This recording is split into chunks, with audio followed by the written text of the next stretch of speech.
Salam sejahtera, terima kasih karena bersama dengan saya di Nazilin Unity Channel. Tidak masuk akal nak bunuh rakan senegara dari Israel kerana masalah keluarga, tapi guna 6 pistol dan 200 peluru. Pertama sekali diucapkan syabas dan tahniah kepada PDRM kerana berjaya menahan seorang lelaki warga Israel bersama 6 pucuk pistol dan 200 peluru di sebuah hotel di Jalan Ampang, Kuala Lumpur pada Rabu lepas. Menurut Ketua Polis Negara Razaruddin Hussein, suspek berusia 36 tahun itu masuk ke Malaysia dengan menggunakan pasport Perancis. Katanya siasatan awal mendapati suspek mendakwa dia datang ke negara ini untuk mencari dan membunuh rakan senegaranya dari Israel kerana masalah keluarga. Lelaki berkenaan telah masuk ke negara ini pada 12 Mac lalu melalui lapangan terbang antarabangsa KLIA. Dia duduk 2-3 hotel sebelum ini, katanya.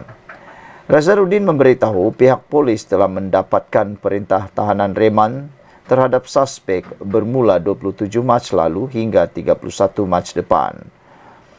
Beliau berkata lagi, suspek telah membeli kesemua senjata dan peluru yang dimilikinya itu dengan menggunakan mata wang kripto. Ada beberapa persoalan meragukan berdasarkan siasatan awal polis terhadap penahanan lelaki warga Israel itu. Pertama, bagaimana lelaki Israel itu begitu mudah dapat membeli sehingga 6 pistol dan 200 peluru di negara ini. Tidak mustahil ada rangkaian lain mungkin di Israel yang menghubungkannya dengan pihak yang menjual senjata di Malaysia.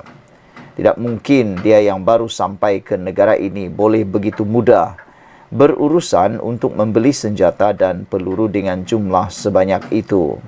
Kedua, langsung tidak masuk akal pengakuan lelaki Israel itu bahawa kedatangannya ke negara ini adalah untuk membunuh rakan senegaranya kerana masalah keluarga.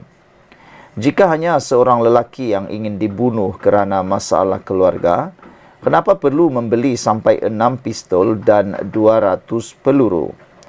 Untuk membunuh seorang lelaki biasa, sepucuk pistol dan beberapa butir peluru sudah memadai. Ketidakmunasabahan ini menyebabkan pengakuan lelaki itu ditolak dengan sendirinya atau tertolak dengan sendirinya. Ketiga, tidak munasabah kedatangannya ke negara ini untuk membunuh rakan senegaranya daripada Israel yang dikatakan berada di negara ini. Persoalannya, mana mungkin warga Israel boleh ada di Malaysia kerana kita tidak mempunyai hubungan diplomatik, malah menguatkuasakan larangan kedatangan warganya ke Malaysia. Keempat, oleh kerana lelaki Israel itu memiliki 6 pistol dan 200 peluru, adalah dipercayai dia mempunyai beberapa rakan kumpulannya yang masih lagi bebas berkeliaran di negara ini. Dengan dipercayai berkumpulan sebegitu, adalah tidak masuk akal yang ingin dibunuh hanya seorang rakan senegaranya atas masalah keluarga semata-mata. Beliau dipercayai ada agenda lain yang lebih besar yang hanya menunggu masa untuk melakukannya.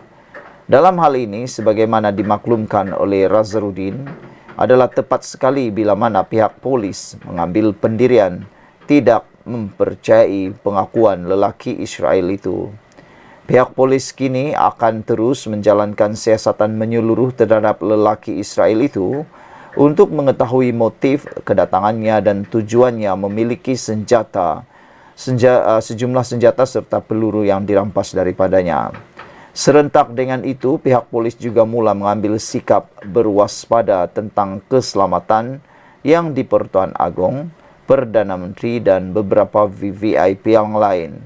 Sekali lagi, tahniah dan syabas kepada PDRM dan mengetatkan lagi aspek keselamatan kepada VVIP negara ini, khususnya Perdana Menteri yang diketahui lantang bersuara dalam isu Palestin adalah langkah paling wajar sekali. Saudara-saudara sekalian, ayuhlah kita semua kita berdoa untuk keselamatan negara Malaysia yang kita cintai ini. Kalau bukan kita, siapa lagi? Kalau bukan sekarang, bila lagi? Sekian dulu Malaysia kita punya. Kita juga sama-sama cintai Malaysiaku. Kita jumpa lagi. Bye-bye. Selamat pagi, salam sejahtera. Terima kasih karena bersama dengan saya di Nazilin Unity Channel. Saudara-saudara sekalian, kali ini pendedahannya luar biasa. Tak pernah kita buat dan tak pernah kita jumpa. Ini berkaitan dengan keselamatan agung dan juga Perdana Menteri.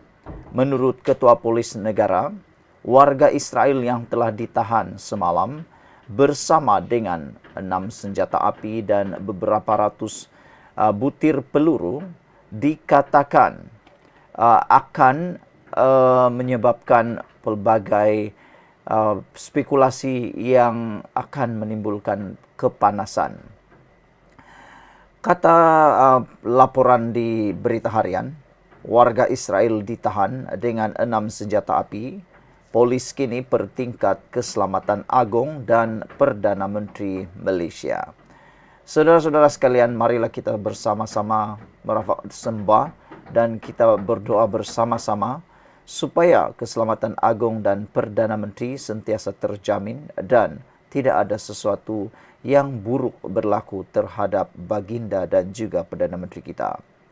Polis di Raja Malaysia, PDRM, menahan seorang lelaki warga Israel bersama 6 pucuk senjata api serta 200 butir peluru di sebuah hotel di Jalan Ampang di sini Rabu lalu. Lelaki berusia 36 tahun itu dikesan masuk ke negara ini melalui lapangan terbang antarabangsa Kuala Lumpur KLIA pada 12 Mac lalu dengan menggunakan pasport Perancis. Ketua Polis Negara Tan Sri Razarudin Hussein berkata, 6 senjata api yang ditemui dalam bilik hotel suspek adalah jenis Glock 19 Marine, Glock 17 Gen 4, Smith & Wesson, Sig Sauer dan Stoeger, serta 200 butir peluru yang diletakkan dalam beg miliknya. Menurutnya, tangkapan dan soal siasat ke atas suspek dilakukan oleh sepasukan Jabatan Siasatan Jenayah JSJ Polis Kontijen Kuala Lumpur dibantu pihak JSJ Bukit Aman. Siasatan mendapati kesemua senjata berkenan dibeli suspek sebaik tiba di negara ini dengan menggunakan mata wang kripto. Kita sedang menyiasat bagaimana senjata itu dibawa masuk ke negara ini dan siapa yang menyeludupnya.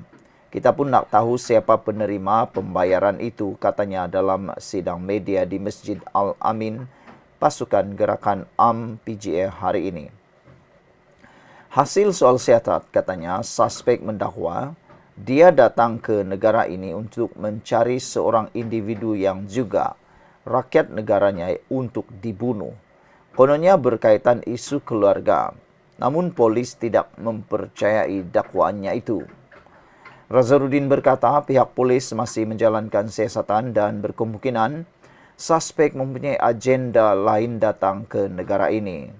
Tambah beliau, suspek kini direman bermula semalam hingga 31 Mac ini dan tidak menolak kemungkinan reman ke atas suspek akan disambung sekiranya akan ada keperluan untuk menyelesaikan siasatan. Kesalahan yang dilakukan adalah pertama mengikut Akta Pasport 1966 dan Section 7 Akta Senjata Api penalti lebih berat 1971 yaitu menyeludup berdagang senjata api yang boleh membawa hukuman gantung. Apa yang membimbangkan kita di sini? Pertama, apabila tangkapan ini berlaku, apa yang kita nampak ada isu berkaitan Palestin dan Israel, katanya. Maka kita kini sedang berwaspada tentang keselamatan Perdana Menteri sendiri yang di Pertuan Agong dan juga beberapa VVIP yang kita perlu ambil kira keselamatan mereka, keselamatan di sini, katanya. Mengulas lanjut, kata beliau, siasatan polis percaya suspek tidak bergerak solo dan mungkin mempunyai rangkaian dengan individu tertentu yang masih dikenal pasti. Dia telah masuk ke negara ini dengan penerbangan melalui Emirat Arab Bersatu UAE dan Malaysia yang mana penerbangan di UAE mempunyai kawalan ketat. Kita tidak percaya dia boleh bawa masuk semua pistol itu dari sana, katanya. Suspek juga dipercayai berpindah randah dan telah duduk di 2 atau 3 hotel berlainan sebelum diberkas. Pada mulanya, kita mendapat maklumat awam pergerakannya yang meragukan sebelum kita mengikori dan menahan suspek, katanya. Dalam pada itu ditanya adakah lelaki berkenan menggunakan ejen Israel. Razarudin berkata, siasatan masih berjalan, kita siasat ke arah itu, kata beliau lagi. Sekian dulu untuk kali ini, jangan lupa tinggalkan komen anda dan teruslah kita berdoa keselamatan kebuat Duli Yang Maha Mulia di Pertuan Agong, juga Perdana Menteri dan VVIP seperti yang disebut oleh Ketua Polis Negara ini. Kita kini sangat berwaspada tentang keselamatan Perdana Menteri sendiri yang di Pertuan Agong dan juga VVIP yang kita perlu ambil kira keselamatan mereka, keselamatan di sini, kata Ketua Polis Negara. Sekian dulu untuk kali ini. Jangan lupa tinggalkan komen anda, tekan butang subscribe. Bye-bye.